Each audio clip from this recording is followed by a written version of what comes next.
چھوڑ دیا. چند صحابہ اور کمانڈر عبداللہ بن جبیر رہ گئے اور وہ لڑتے ہوئے شہید ہو گئے. خالد بن ولید جو اس وقت کافروں کی ایک جتھے کی کمان کر رہے تھے رضی اللہ عنہ، انہوں نے اوپر سے چکر لگا کر پیچھے سے مسلمانوں پہ حملہ کر دیا. کیا اس غزوے میں محمد الرسول اللہ صلی اللہ علیہ وسلم زخمی نہیں ہوئے؟ آپ کے دندان مبارک شہید نہیں ہوئے؟ آپ کے سر مبارک پہ زخم نہیں آئے اور آپ نے ایک غار میں پھر پناہ لے لی؟ 70 صحابہ اس میں شہید ہو گئے اور اللہ کے پیاروں کا اس میدان میں پھر مسئلہ بھی کیا گیا. ناک کان کاٹے گئے، آنکھیں نکالی گئیں، کلیجے کو چیر کر چبانے کی کوشش کی گئی. یہ مصیبت کیوں نازل ہوئی؟ کیا آپ نے کبھی سوچا ہے؟ اگر اس پریشانی کو آپ سامنے رکھیں گے تو پھر ہمارا ایمان اس زلزلے کی وجہ سے ڈگمگائے گا نہیں کہ یہ زلزلہ معصوم بچوں اور لوگوں پہ، مسلمانوں پہ کیوں آیا، کافروں پہ کیوں نہیں آ گیا؟ بھائیو، یہ آزمائش تھی. کس لیے اللہ قرآن میں کہتے ہیں وَلِيُمَحِّصَ اللَّهُ الَّذِينَ آمَنُوا وَيَمْحَقَ الْكَافِرِينَ. اللہ نے اس آزمائش سے مسلمانوں کے ایمان کو دھو دیا، اس کو صاف کر دیا. اور کیسا مسلمانوں کا ایمان صاف ہوا کہ غزوہ احد کے بعد کافر یک بارگی حملہ کرنے میں ناکام رہے، مسلمانوں کی قیادت محفوظ رہی، اکابر صحابہ محفوظ رہے اور مسلمانوں کا اس وقت کا دارالحکومت وہ محفوظ رہا. کافروں کے دلوں میں اللہ نے روک ڈالا اور وہ وہاں سے نکل پڑے. راستے میں جا کر سوچنے لگے، راستے میں جا کر ابو سفیان کو اس کے مشیر کہنے لگے کہ تم نے کیا کیا؟ ابھی ان کی قیادت بھی زندہ ہے، ابو بکر عمر فاروق زندہ ہیں، محمد الرسول اللہ صلی اللہ علیہ وسلم زندہ ہیں، مدینہ ابھی تک محفوظ ہے، تو تم ایسے واپس جا رہے ہو، جشن منا رہے؟ کیا کیا تم نے؟ چلو واپس. مدینہ میں خبر اڑ گئی کہ دوبارہ حملہ ہو رہا ہے. اب جن کے ایمان کو اللہ نے غزوہ احد میں دھو دیا تھا، صاف کر دیا تھا، رسول اللہ صلی اللہ علیہ وسلم نے اعلان کر دیا کہ اب ان کے مدینہ پہنچنے سے پہلے ہم راستے میں جا کر ان سے لڑیں گے، ان کو مدینے نہیں پہنچنے دیں گے. آپ اندازہ لگائیں کہ جس قوم کے 70 سپوت شہید ہو گئے ہوں اور باقی زخموں سے چور ہوں، ان کا کمانڈر جب یہ اعلان کرے کہ ہم جا کر ان سے مقابلہ کریں گے تو ان کی حالت کیا ہوگی؟ مسلمان کہنے لگے ہاں، جو اللہ نے ہمارے ساتھ وعدے کیے تھے اب ان کا وقت آ گیا ہے، چلیے میدان میں نکلتے ہیں. ایک لنگڑے صحابی وہ بھی ساتھ نکل پڑے کہ میں جاتا ہوں، لیکن اللہ نے اتنا روب ڈالا ان کے اوپر، وہ کہنے لگے کہ یہ لوگ تو زخموں سے چور تھے، یہ مقابلے کے لیے باہر نکلنے کی تیاری کر رہے ہیں، ہم ان کا مقابلہ نہیں کر سکتے. بھائیو، طاعون کی وبا عمر بن خطاب کے دور میں پھیلی. کس علاقے میں پھیلی؟ شام کے علاقے میں، جہاں مسلمانوں کے کمانڈر اور لشکر تھے. آپ نے اسلامی تاریخ پڑھی ہوگی. کیا وجہ ہے؟ کسی بھائی کے ذہن میں یہ بات آ سکتی ہے کہ طاعون کی وبا اللہ نے ڈالنی تھی تو مسلمانوں پہ کیوں ڈالی؟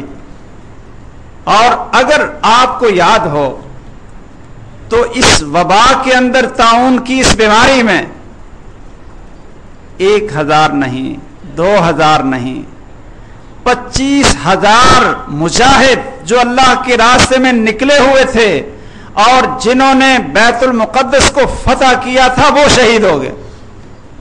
ان کے کمانڈر ابو عبیدہ بن جراح تھے، جن کو رسول اللہ صلی اللہ علیہ وسلم نے اس امت کا امین کہا تھا، وہ بھی اس میں شہید ہو گئے. اور حضرت معاذ بن جبل رضی اللہ تعالیٰ عنہ وہ بھی اس وبا کے اندر شہید ہو گئے. حضرت عمر بن خطاب کو پتہ چلا کہ قیادت اس وبا میں شہید ہو گئی، اور کافروں نے حملے کا ارادہ کر لیا کہ اب ان کے جو بڑے بڑے کمانڈر ہیں یہ تو اس بیماری میں مر چکے ہیں، ہم ان پر حملہ کرتے ہیں۔ عمر بن خطاب کو پتہ چلا تو وہ خود لشکر لے کر مدینے سے شام کا سفر انہوں نے کیا تھا رضی اللہ تعالیٰ عنہ۔ کوئی یہ پوچھ سکتا ہے کہ اتنی بڑی وبا کن پہ آئی؟ اللہ کے راستے میں لڑنے والوں پہ، شام کو فتح کرنے والے محمد الرسول اللہ صلی اللہ علیہ وسلم کے صحابہ پر۔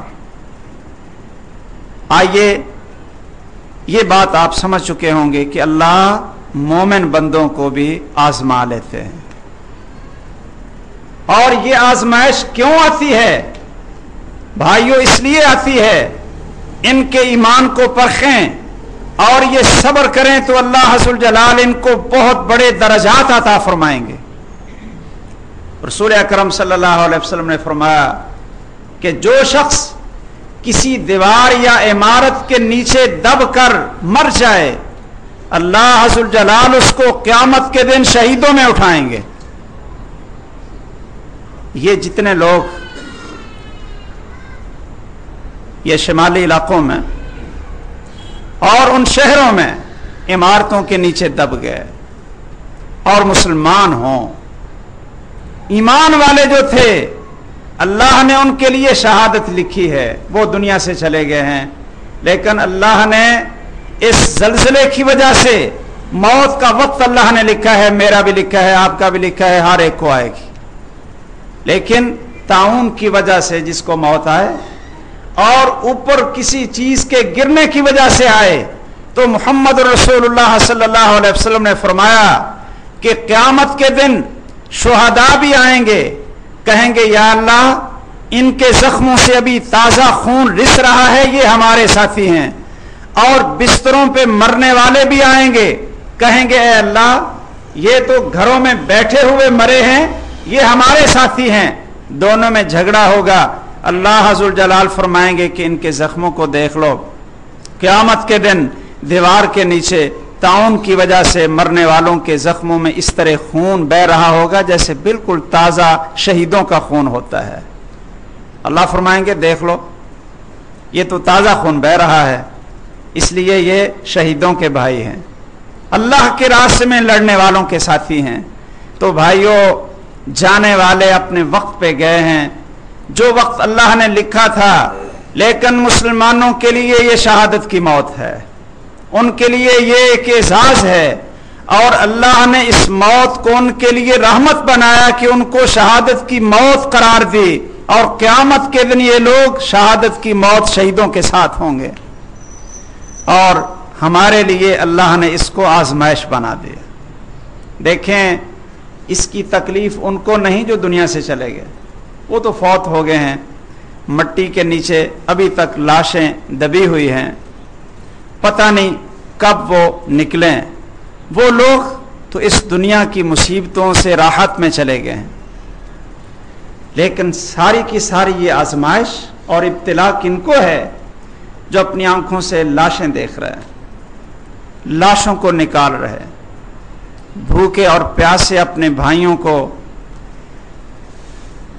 بالکل پروانوں کی طرح اٹھتے بھاگتے دیکھ رہے ہیں، معصوم عورتوں اور بچوں کو کھلے آسمان کے نیچے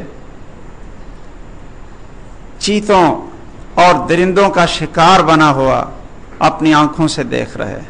یہ آزمائش اور تکلیف ان کے لیے ہے۔ ان کو کیا کرنا چاہیے؟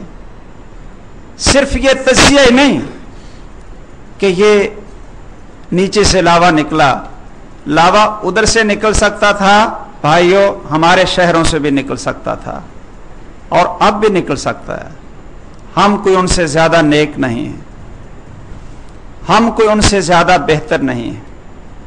اس علاقے میں آیا ہے، ہمارے علاقے میں بھی آ سکتا تھا اور آگے بھی آ سکتا ہے۔ یہ ہمیں سمجھانے کے لیے، آزمانے کے لیے کہ تم اب کیا کر رہے ہو، اپنے بھائیوں کے لیے کتنا تڑپ رہے ہو، اور اپنی کس